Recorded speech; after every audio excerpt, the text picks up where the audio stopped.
Hello again everybody and welcome back to another review. Today's review will be of a figure I've been really excited for, that being DID's German Wehrmacht Oberfeldwebel Steiner.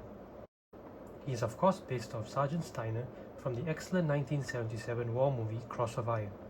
As a huge fan of the character, I knew this figure was a must-have and was super happy when I got him last week. The weapons, accessories and uniform really come together to make the best version of Steiner we've had so far. There are, however, some minor issues I have with the head sculpt, which I'll get into shortly. Cross of Iron is a 1977 war movie directed by Sam Peckinpah, featuring James Coburn, Maximilian Schell, James Mason and David Warner. Of course, let's not forget it also stars Santa Berger as Nurse Eva. Unlike many Hollywood movies, it is from a German perspective, specifically that of Sergeant Steiner and his platoon during the German withdrawal from the Cuban Bridgehead. The screenplay is based on the semi-autobiographical 1955 novel The Willing Flesh, written by author and World War II veteran Willy Heinrich. Now, onto the figure itself. And here's the figure with everything out. The figure itself.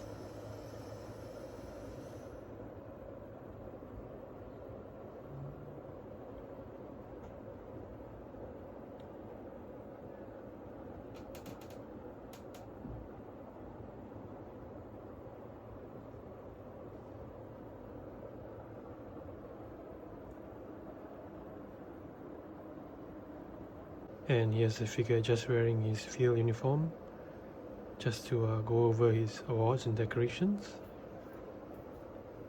So it's quite movie accurate if you ask me. He has a close combat clasp, Iron Cross first and second class, infantry assault badge, and wound badge in black. Though with some differences from the movie, for example, the clasp should be in gold. Then he does not have a Eastern Front ribbon. He also comes with the whistle, which is a good detail. And unlike the movie, he also comes with a tank destroyer badge, both in gold and silver, showing he has destroyed 6 tanks. And on his other sleeve, he has a Crimean shield, which is movie accurate.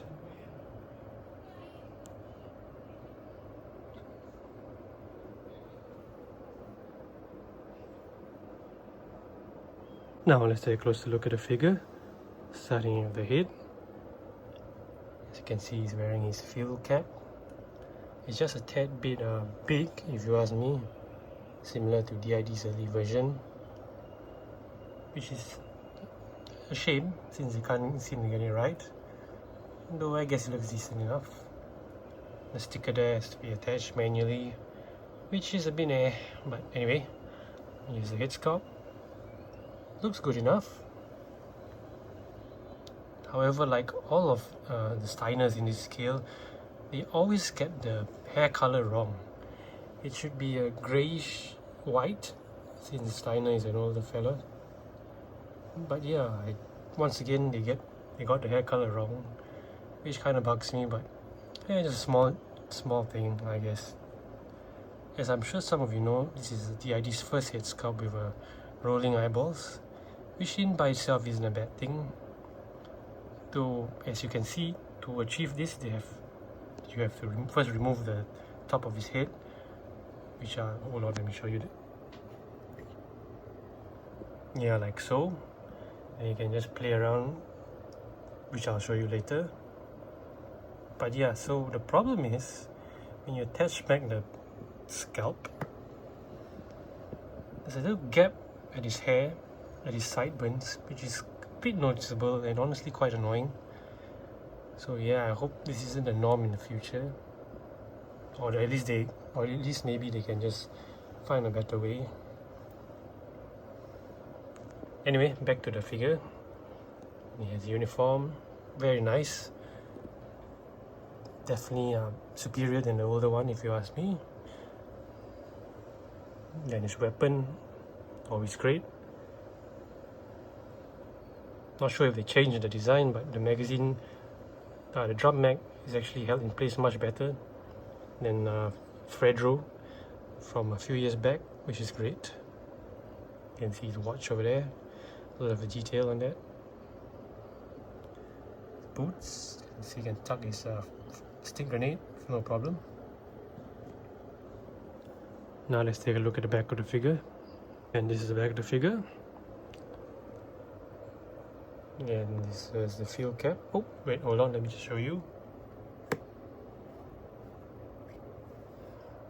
Yes, so this is how inside of his head looks like. So you can see those two little white dots on the pegs. That's how you can manipulate the eyes if you want.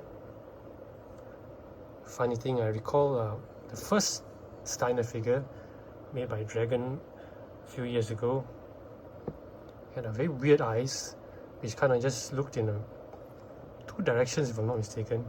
And it was quite a funny thing about that figure. So I don't know if this was a reference to that. But anyway, yeah, if you wanted to, you can manipulate his eyes.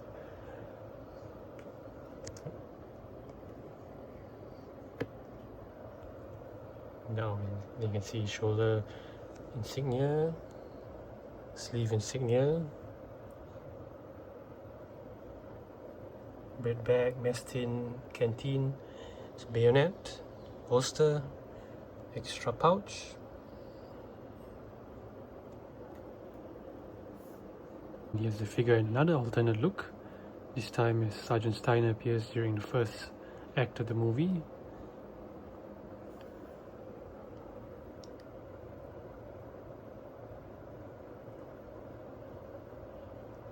Looks quite movie accurate if you ask me, besides some tiny details.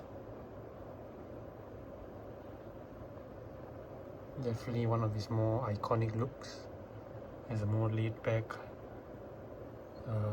NCO.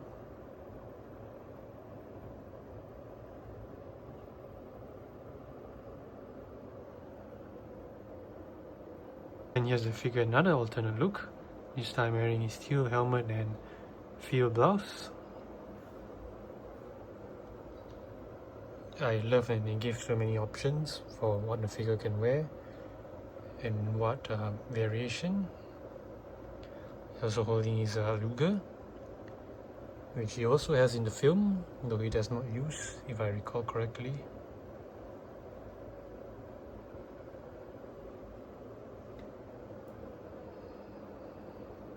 And here is a figure in another alternate look, this time wearing what Sergeant Steiner wore during the last act of the movie, that being just his camo jacket without his tunic.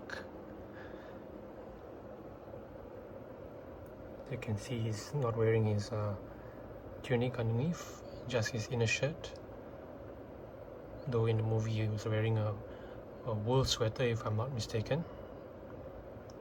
And here is his camo jacket.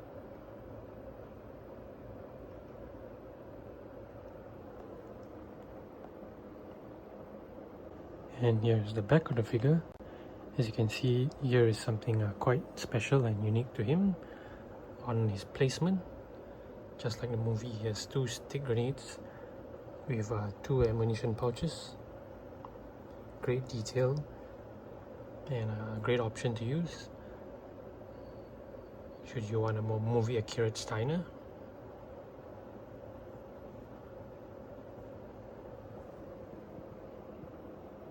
And here's a figure in another alternate look, this time wearing his camo jacket with the snow pattern on it, or the white pattern, and his helmet.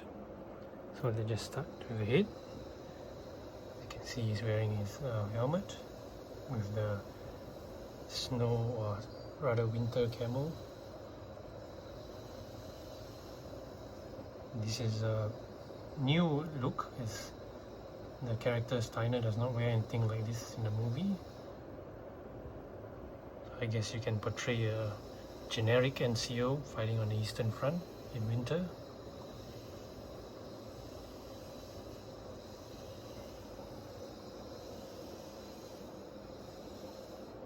And these are the weapons the figure comes with, starting of course with his primary weapon, that being a captured Russian PPSH-41. Doesn't come with any additional drum magazine, just the one. His sidearm is a Luger P08. Also comes with 2 stick grenades and 1 bayonet.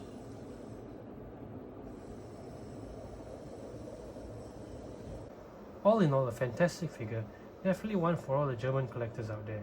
As I said earlier in the video, my only real issue with the figure is the head, and I honestly wish this won't be the norm moving forward, but maybe that's just me. This figure was just released, so it should be readily available online. Hopefully WWII makes more Cross of Iron figures in the future, maybe even a Nurse Eva because of reasons. Anywho, thank you for joining me on today's review, and I hope to see you all again soon. Ciao!